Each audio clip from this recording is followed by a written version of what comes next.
for the morning session today. So we have two very good speakers, and we're going to start with Tong Zhang from Rutgers University. He's going to talk about multi-class classification. Okay. Thanks. So today I'm going to talk about some recent work we have been doing about many-class classification. Basically, I know this is like a this is like a scalability workshop. So the scalability in this case is like class size is large. So I'll give the background, and then I will talk a little bit about some existing work. There are actually a lot of recent interests in this particular problem, and then I will talk about our work here, just compared to some existing work, that's some applications. But we all know nowadays there are a lot of booming in the internet companies about using this big data doing kind of so-called artificial intelligence. But essentially, you are interested in creating like an intelligent system that can do a lot of things. You can do that on the mobile, on the driverless car, or on the, for example, medical, whatever other applications. The key approach now versus like 80s, which also has like AI boost, is like here we use big data. We also use statistical modeling, which is certainly relevant to us. Then we use scalable computing. So this is the theme in the current trend. For example, for the image classification problem, in the very large scale setting, one can have like 10 million or 100 million instances. You have class size about, in this case, we are pretty much interested in class size about 10,000 or even 100,000. And then you use deep neural nets to train that. It can days or weeks, depending on how large your data and how accurate you want to achieve. Right now, the accuracy is pretty good for a lot of applications. Also, you have speech, which is very important for nowadays, like the mobile devices as well as for the other smart devices in the home, for example, smart speakers and so on. And in this case, one particular interest is like a generative language, or the language usually nowadays try to come from the traditional language model to neural language modeling. The training size can be billions or even more. Actually, the more the better. The huge size about training data, you have unlimited size of that, and the vocabulary size usually you can also have a huge size, for example, millions. And again, you use neural nets on that, and you can do that weeks on the GPU servers. In this case, you are interested in particularly in this particular case because the class size, which is basically the vocabulary size, number of words, which is millions, then you are definitely interested in. So what you want to do when you have big class size like that. So standard way of doing this kind of statistical model is certainly we all teach in statistics classes, is using logistic regression. The logistic regression, when you have a multi-class, basically you sum over some exponential of your function, certain function. This function can be linear or nonlinear, and then you take a ratio. So this one, I think everybody is familiar with. Basically, exponential of the current class divided by the normalization factor to make the sum of the probability to be 1. But these functions nowadays, it just can be nonlinear. So, and a lot of applications are nonlinear. So nonlinearity is not what we are concerned in this talk, but we are more interested in the k is large. So what happens k is large is basically you have a difficulty in the summation. So this is a maximum lifetime estimate, which works well in practice, especially when the data, you have many data, right? But what happens when your k is large, for example, you have tens of thousands, or you have 100,000, or have millions, then the summation of this is very expensive for each case. Therefore, when k is large, you want to avoid this computation. So there are a bunch of recent work in the machine learning literature try to avoid this. Just simply say we do not want to sum this over the classes. And how do you do that? So the fundamental question is this, and if you look at the recent literature, there are a bunch of that. So I will talk a little bit about the existing work in this. Then our work actually is close to this. There are different type of work. The type of work I'm talking about is more to do with statistics, meaning they are more statistically focused. And then our work is similar. So the idea about solving this particular problem of reducing class space when you have a very big k number of classes is basically you try to reduce the class space by using sampling. So that's the idea. For example, when you receive x and y and your target class y, typically you need to keep y. But then you do not want to keep all the other classes, but you want to subsample the other classes. So this is how you reduce the summation. Of course, when you do that, you may lose some information, and you may make your estimator inconsistent. So here, so in my talk, so we are because I mentioned it's more statistical oriented. So we are more interested in the methods that can give you a consistent estimate. So this is certainly one. How do you sample the classes, and how do you learn when you do the sampling so that make your procedure consistent is basically a key problem. Okay, so this is one technique which actually is going back pretty early, but recently in the machine learning literature been more noticed. It's called Noise-Contrastive Estimation, NCE, used a lot in practice. And there are variations of all that, like blackouts and so on. So they are all based on similar. This one is statistically sound in the sense of consistency, while some other variations, they are more heuristic. Some of that may not be the best if you look by statisticians. But generally, the idea is the following. So I will start constructing a binary classification problem. When you do the binary, you don't have a sum over k, right? The issue. Basically, I will treat x and y. Y is your label as positive. Y is what you observed. But then for each x, I can create one or multiple. But let's say for now, I just say one artificial example, xz, which I treat as a negative example. Z is sampled from a so-called noise distribution over the classes. So essentially, you just do that. You make it a binary classification problem, and then you want to try to learn with this problem. Typically, peak n is known, so assumed to be known. This one using some empirical ideas using the commonly used in the NLP when you do the neural language modeling.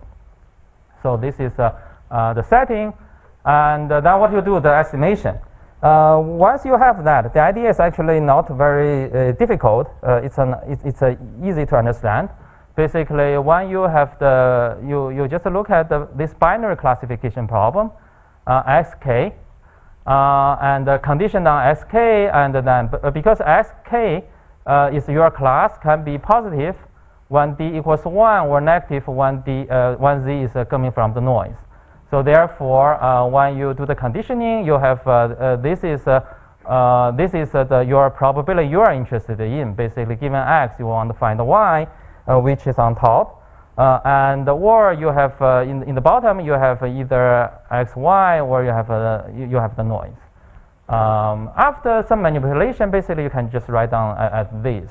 Now, what's important is actually you can ignore the normalization constant. Basically, you do not need to normalize this one. This one self-normalized.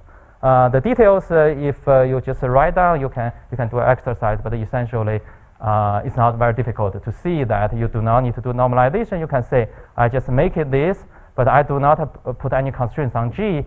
In the end, G will be learned such that this one gives you the correct distribution in the statistical limit. So this is basically the idea. Then you just use the maximum likelihood estimate with the binary logistic regression. We form that. So basically, this is your estimator. Now, this estimator is if the original is all well specified, there's no misspecification, then this particular estimator is also consistent. But it has a larger variance than your multi-class logistic regression, simply because you cannot get anything for free. You trade off the variance, but you improve on your efficiency. And this is simply because you are generating these noise examples. The noise example is the background examples, which give you some additional variance.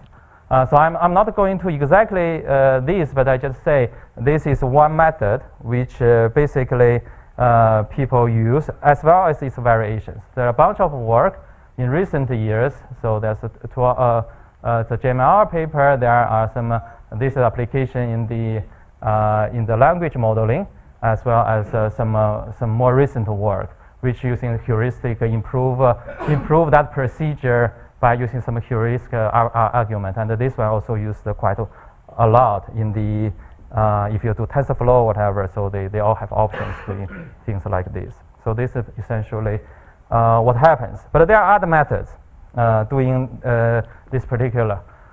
So let me tell a little bit of pros and cons, then I will mention so what we want to do with that. So pro is this a simple procedure, practically pretty effective. Basically, it's getting used in the real problems, and the estimation has good statistical property if the noise is close to that. If it's not, then you have a problem. So if it's not very close to the real probability when you have the noise distribution, the prior you can think about, then the estimation might not be very stable, or at least have a larger variance. So that's what it says. And essentially, even in the optimal case, it still has some additional variance, which is not very nice. And this is something people try to fix with something like blackouts and so on. They try to fix, but then those procedures are not necessarily unbiased. So you cannot speak up a prediction because the way it does. So we try to fix this. So this work you try to hopefully one of the ways try to address these kind of problems.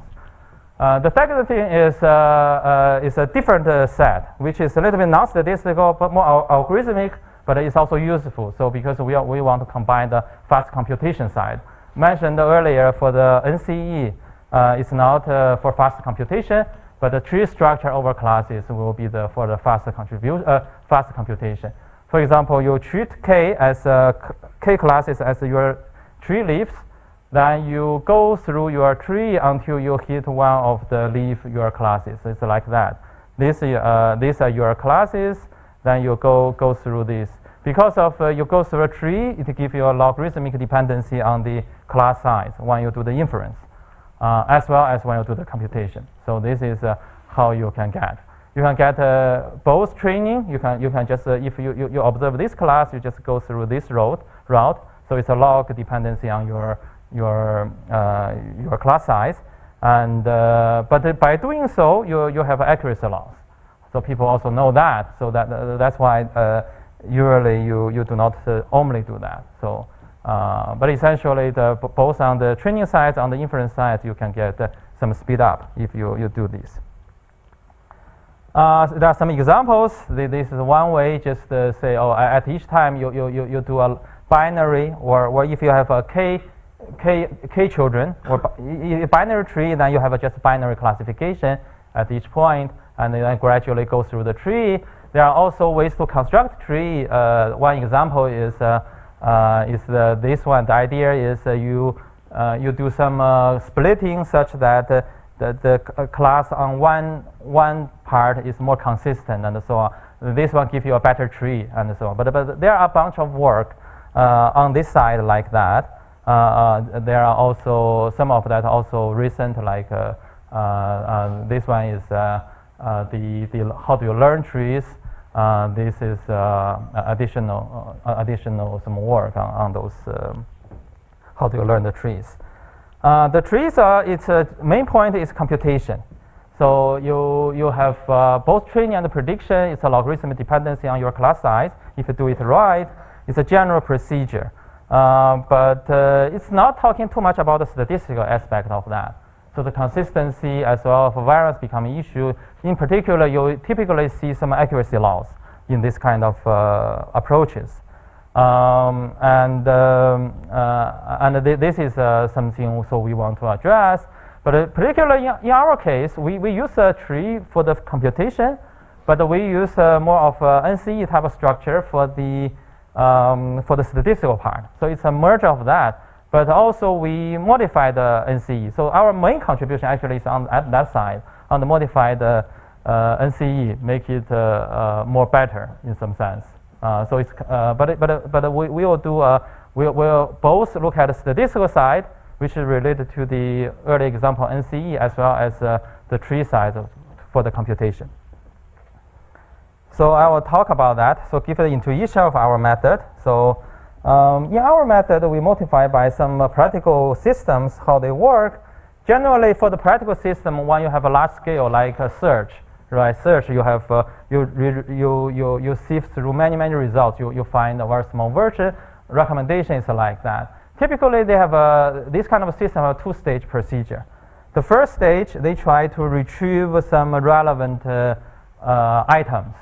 In our case, retrieve relevant classes, were the most likely to be the class. The second stage, ranking. Then you rank the items in the retrieved set and return the top one. Second, this one can be used as a simpler procedure. The hope is you do not you filter out the impossible ones, and you keep all the relevant one. The second one, you have much more complicated and more computationally expensive method, which you rank everything within the top set, so that you can pick up the right ones. So for the large class, we will do the similar thing. So this is our first idea. Basically, find a high recall set first, which hopefully will contain the true class, but it doesn't have to be. But then you do the classification within the set.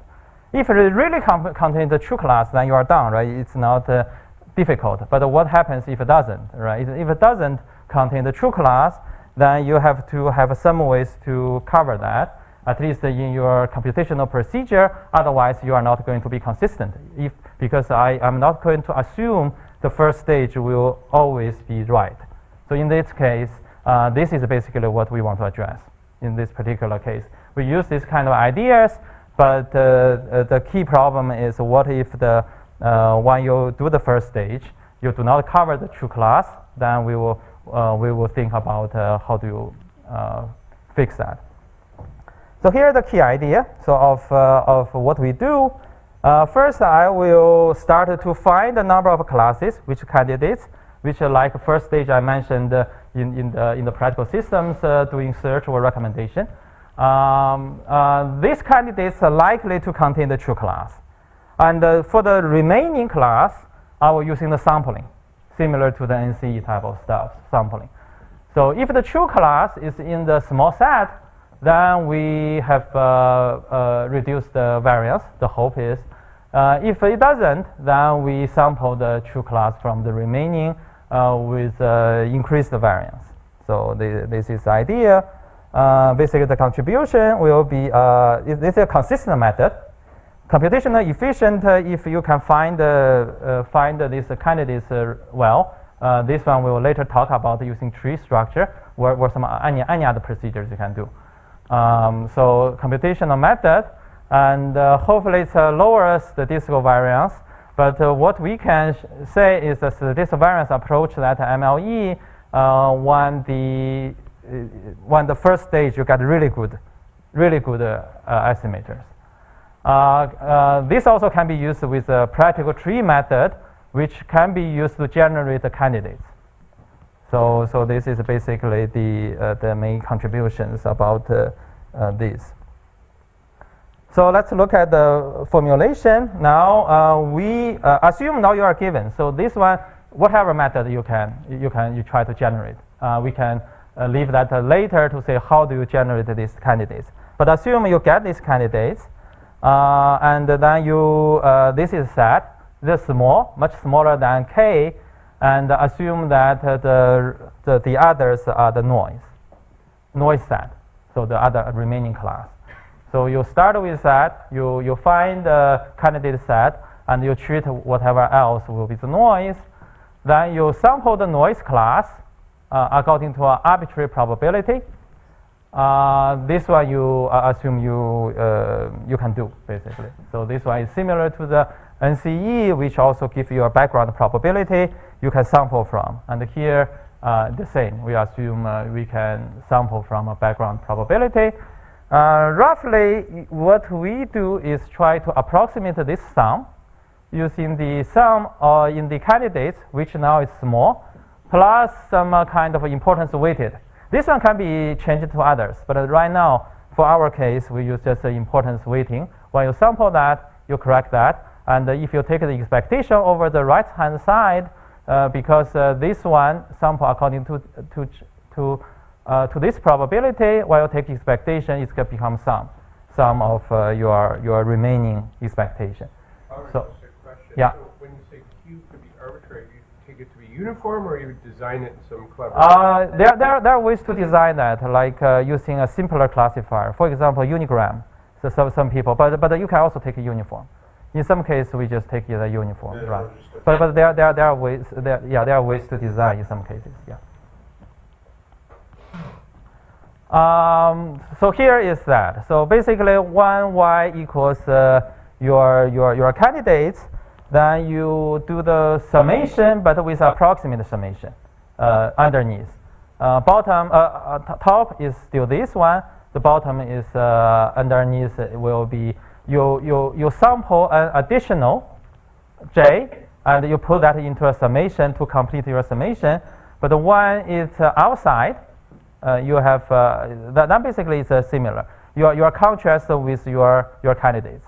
So this one is basically identical to the difference about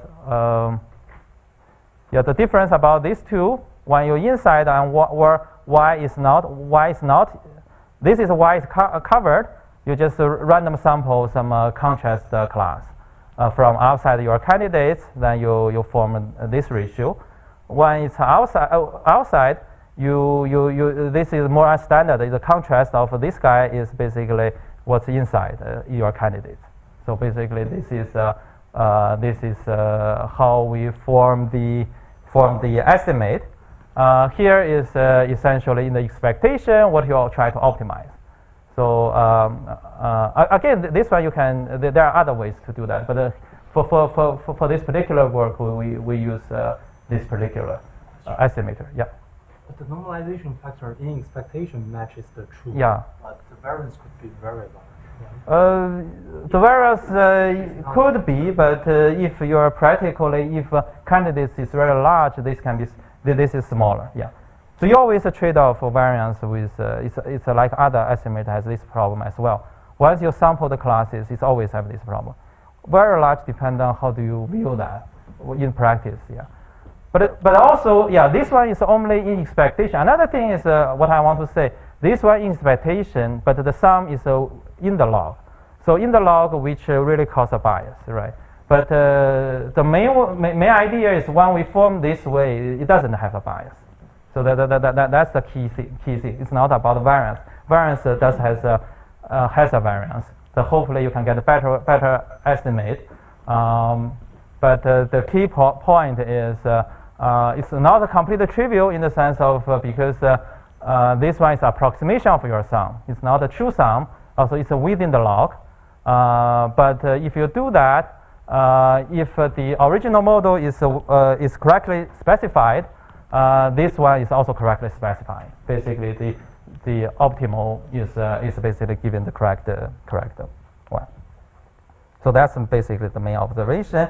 And this one you give you consistency. So when I say that, because of the way it's constructed, it's consistent.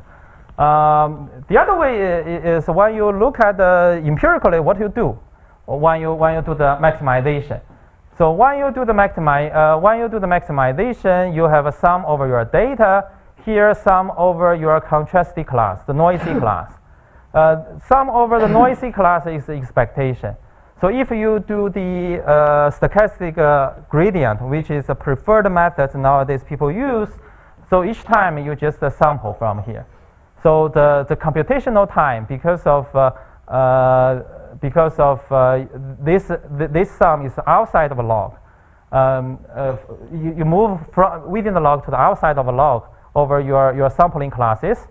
The computation is independent of class size. It's only dependent on the candidate size. Each time you do this summation, and you sample over this, sample over that. So computation. So your two sums over data points and the classes in your noise class, and the complexity is independent of k, but only depend on the candidate size. So basically, that is computational save when you do the training. Consistency. Basically, I mentioned that it's not completely trivial, but when you do the calculation, you'll find that if the original problem is correctly specified with this, and you can show you have optimal seed star, and when you do with the modified risk, it also gets you the correct correct parameter. So it will converge to the correct parameter basically. So this is the result. Another result, which is just to calculate the variance, which says what you will have when you have the variance. Basically, the variance. This is just standard statistics, basically asymptotic statistics. So you just calculate this variance, basically to see what happens, and there are some complex forms, but try to understand that this is where this could become a large variance. Depends on how do you do. If your guess that's reasonably right, if you compare with p, then that's okay, right? Then you are okay. So essentially, you do not the bad situation always be in both cases. In other sampling cases, is when you give a very small weight to your noisy class not found, but the weight of the actual class is very large. So you undersample that, it's always bad. But you oversample that, it's not too bad. So basically, as long as the ratio is not too bad, you are okay. So this is, but because of some here is, so you essentially you are getting something better. But the point is, there are simple things to say about this variance. You can say more complicated things, but simple thing about saying what is the quality of basically saying is asking if I have a high quality candidates. Basically, candidates has a high probability containing true class. What will happen?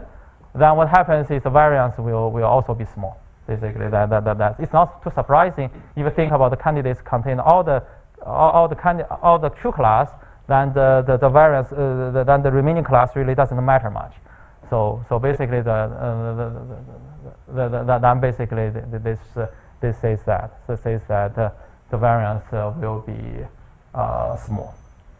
So if the true class always contains the sum of your candidates is very close to 1, then this one and the logistic regression will be similar. So if this is a large sum of your items in your set, your candidate set is very large, then essentially this is not too much worse than logistic regression. So that's what it says. This also means that choose a good candidate can be important in practice, in the way it affects variance. If you have a very good candidate set, you have a smaller variance. So here's the algorithm. And for optimization, essentially the algorithm goes like that. You have a data point. You basically you go through the training data. You pick x and y. Then you find the candidates based on x. The candidates doesn't choose according to y. But then if y is in the candidates, then essentially you try to sample one noise from based on your base distribution, sample t noise, n noises, like sample this size, and you try to do the optimization. If it doesn't, you try to do the optimization like that. So essentially, the complexity will be this, independent of class size k, and only become the candidate size also depend on the noise set size. So this is basically the computational algorithm what you implement. Next, we want to say is how do you choose good candidates? This case, what we try to do is do a generic. Actually, this particular theory for now doesn't really say how do you choose CX. You will come out with your favorite ways to do that. In practice, you can have different ways to do that. But so in this particular work, so we suggest some simple way which works for many problems just using the tree idea. The tree I mentioned earlier, the tree stuffs can be used to do the fast computation. So we use a tree on the classes and the beam search to prune the classes in order to get the candidates. So here is a tree. Essentially, the each of these each represent a node to its children. So like 1, 3 represent this second node. So basically, this theta represent an edge. And basically, the estimator is like you first learn representation, which is very common in the neural nets. Essentially, when you do the neural nets, you first learn a joint representation for each x. Then once you have this joint representation, you do a parameter such that this parameter here is sum over the tree for each class, the probability sum over the tree. So basically, this is where you get. And then you use a beam search to pick the top k. For example, you go here, you find that this two has the highest probability. Then you sum over that. When you do the sampling, you can sample using the noise. So essentially, this allows you to sample or allow you to do the to pick what are the candidates. So beam tree to pick candidates, you find the by beam search over tree, and the tree you can use whatever tree algorithms nowadays available to come up with that. And if y now you find this CX by beam search, if y your true label, while you do the training, true label is belongs to this, you sample according to the noise distribution. Then you get some contrast classes. Then you update. If it doesn't belong to, you update the corresponding the others. So this is a logarithm dependency in your computational complexity because you're forming the trees, and also it depends on your beam size.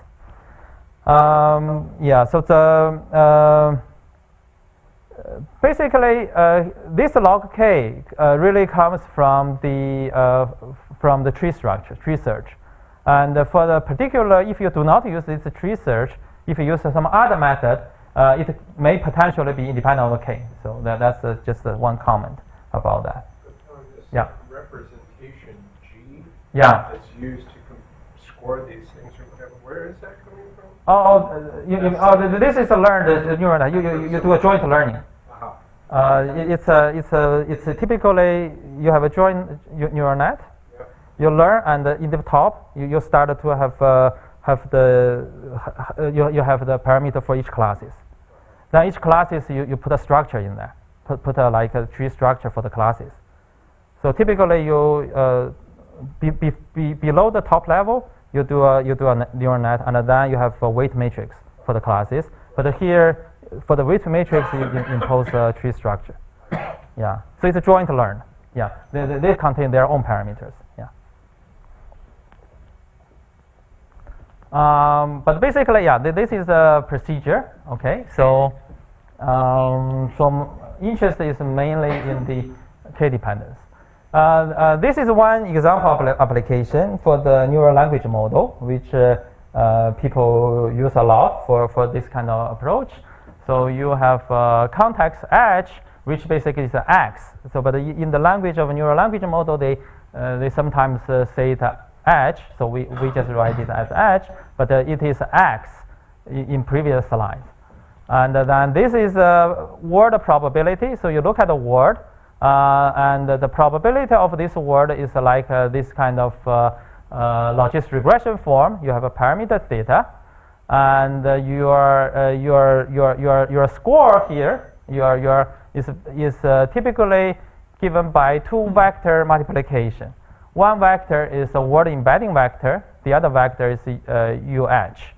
And UH and the word embedding and just give you something like that. So this one is slightly different than the beam search, but you could also using similar thing if you want. There also work by using that. But essentially, this is another representation which you can use to compute. Select candidates mentioned that you can according to the word frequency. This is typically done. The unigram word frequency or context-dependent frequency, and then you try to reduce that of competitive. So compared with the sampling methods, so NCE use observer class as a candidate, and then as only candidates, and then you have a noise contrast, for this guy, so you have multiple candidates, this is the main difference. So I can choose a candidate set. If a candidate is good, then I do not need to do sampling. I need to sample only outside of this candidate set, rather than sampling everything. So for the NCE, you sample everything, which causes a higher variance. So this one is this. For the tree class, this one is orthogonal to the tree class. Actually, it can be combined. So what we show is we can combine with tree class with this thing. So this estimator can be combined with tree class, and this is one algorithm basically. So this is a relationship with previous methods. Yeah, actually, blackout in some way is a little bit more like K in the sense it samples the noise basically orthogonal to the candidates. So NCE sample everything, which is not good actually. So in practice, because you sample if you have a very high frequency of your class with very high frequency, you do not want to sample that. You only sample the alternatives. Blackout is a modification. Unfortunately, when you do the modification, it's more about empirical modification by practitioners.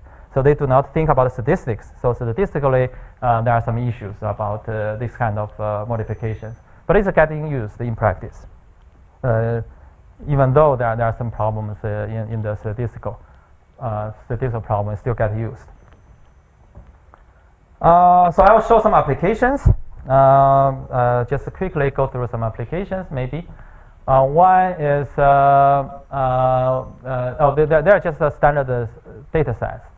So you have ImageNet, you have some other data. Then you have softmax methods, and NCEK with K noises. And in our case, we sample the candidates as well as number of noises, and then you have the tree classifiers, which doing the similar stuff. Here are the results. Basically, show the following. What we want to show is that softmax is actually it doesn't really take account of the epoch. It just show when it converges what it will be if you're just doing the real softmax. But those are usually has a lower statistical variance, so the hope is they typically has a higher performance. But all these others, you have a trade-off. Basically, let me see. We can look at NCE, which is it's hard to see which is green line. Green, I think, is here. Yeah. And if you pick that right, you get a better result. Especially when you increase the number of candidates, and you just have one noise, 9 candidates, then you get this. So that you get better results, basically, say, closer to what you can get with maximum likelihood estimate. Also, training test time. The key problem about doing the softmax is time saving, right? So this one just mentioning when you do this kind of approach, all these will save time compared to when you do the logistic regression, do all the summation. Here are some other examples. I think similar. Essentially, you do the this is you do the NCE. So with more candidates, you get a better result, but still get a time saving. You can control the variance by increase your candidate size. So that's basically the point. And this just show different examples. How many of the top examples belongs to the candidates. So here, for some of the smaller data, you can get a very high probability. For some larger data, if your candidate is not well, you can get fewer probability of top data, but still, even in that case, it's helpful. Quick question. Yeah. So what was the parameterization used here? Was it a neural network or linear function? You mean these are neural nets? Yeah. These are neural. I'm not sure for all the data, but for the image net, certainly, yeah. But it doesn't really matter too much in this case. In our case, because we are more interested not in the model part, we are more interested in the class part. But if you get a more accurate model, it's good, right? Because you can predict more accurately. This kind of result will be better than you use a poorer model. So if you want to do this kind of a result, generally it will combine. Usually you want to combine with relatively strong model. The conclusion is roughly saying that you use fewer noise. You use more of your candidates. It's always help to reduce your variance to make it closer to the maximum likelihood estimate. That's the conclusion, which is not too surprising. It's just empirical verification. Another example is the language model, which has we use 2 public data. Public data, one has like 10,000 around the vocabulary size. The other one 100,000 vocabulary size. And these are relatively small data, but for a lot of public work, people generally use these. The industrial setting, you have much larger than this. 50 million is not that large if you look at what's in the industry. But the public data usually they just go that size. So we use that, and this is basically compared methods. And here again, it just says this guy gets better. So we put better guy. Actually, in some cases, it's even better than maximum likelihood. The question, so we don't know why, but somehow that could happen. So that's kind of interesting. But generally, this is you can get a better result when you try to use more candidates than the regular stuff. So I think that's it. So basically, this is try to one idea to do the large class space problem, which is of a practical importance. This particular idea is focused on to generate a small candidate set in the entire class space to reduce the computation. But the traditional method make it 1, right? So we say you want to make the k, and you come out with a statistically consistent estimator. Unlike some other method practitioners, they probably don't care about the consistency. So we just come out with a method which is well, but we care a little bit about this. The hope is a low variance. So I'm sure there are other methods. Actually, I'm not convinced that this is the best method. But this is certainly one method which I can achieve that. But certainly, I'm pretty sure there are other ways to construct this kind of estimators, which probably have an even better performance. Okay, thank you. I think I have time for a couple of questions while we're already. Yeah.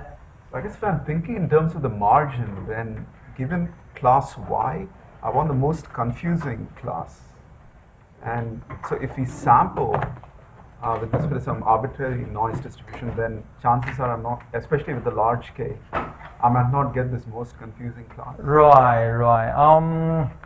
Yeah, so this is more to do with the logistic regression probability model. Yeah, so I'm not looking at the margin case. Margin, this might be different. So the main problem in this particular case is looking at this kind of basically this kind of logistic regression probability model.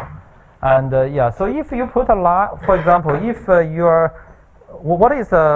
so if you think about in logistic, what is a confusing class, right? Basically a class with a large probability, right? So and maybe you have 3 classes with a large probability, the other is 0 probability, right? So in this case, you have 3 confusing class. The hope is you can pick about the sampling. If your sampling is good, you pick these 3 like candidates. Then you are essentially done. But in reality, you don't know, so you have to confuse a little bit. You sample other classes as well because you are not sure. If you're really sure you have 3, then essentially you can pick that either as candidates, or you just do the sample, make it a large weighting for the sample. Yeah. Nice stuff. One particular application you have in mind would be word embedding, but then they'll have classes. In that case, consistency is not, because in the neural network models, consistency is right. So it's nice to have. So what you want, if I understand correctly, what you want to have is have a nice statistical property for this method. Right. Right.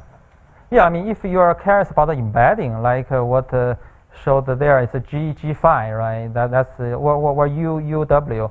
Then you may not need to worry about consistency. But if you care about the probability, you do. Yeah. So this is more about when you care about the probability, right? Okay.